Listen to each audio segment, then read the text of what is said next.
સુરત જિલ્લામાં છેલ્લા 24 કલાકમાં સરેરાશ 8 ઇંચ જેટલો વરસાદ નોંધાયો છે। સૌથી વધુ વરસાદ અંબિકા વિસ્તારમાં નોંધાયો છે, જ્યારે સુરત શહેરમાં 5 ઇંચ વરસાદ પડ્યો છે। સવારે 10 વાગ્યા બાદ રેડ એલર્ટ આપવામાં આવ્યું છે અને કેટલાક વિસ્તારોમાં ભારે વરસાદની શક્યતા છે।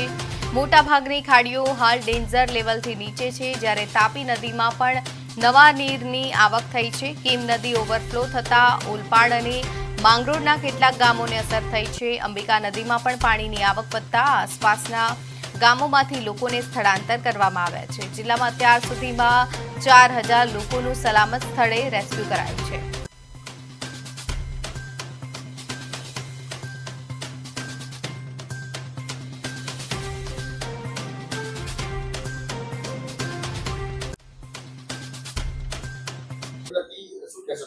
સચેત હંમેશા આપણે રહેવું જ જોઈએ। આજે પણ મેં કીધું એમ રેડ એલર્ટ છે જ, એટલે તકેદારીના ભાગરૂપે આપણે તમામ શાળા કોલેજોને તો આજે બંધ રાખવામાં જ આવી છે અને હજુ પણ રેડ એલર્ટની સ્થિતિ છે, એટલે ભારેથી અતિભારે વરસાદની સંભાવના છે। કેટલાક જગ્યા ઉપર આઇસોલેટેડ પ્લેસીસ ઉપર આ થવાની સંભાવના છે, એટલે આપણે આજનો દિવસ પણ આપણે તકેદારીના ભાગરૂપે તમામે લોકોએ સાવચેત રહેવાની ખાસ જરૂર છે અને શક્ય જરૂરિયાત ના જણાય તો આપણે ઘરની બહાર નીકળવાનું ટાળવું જોઈએ।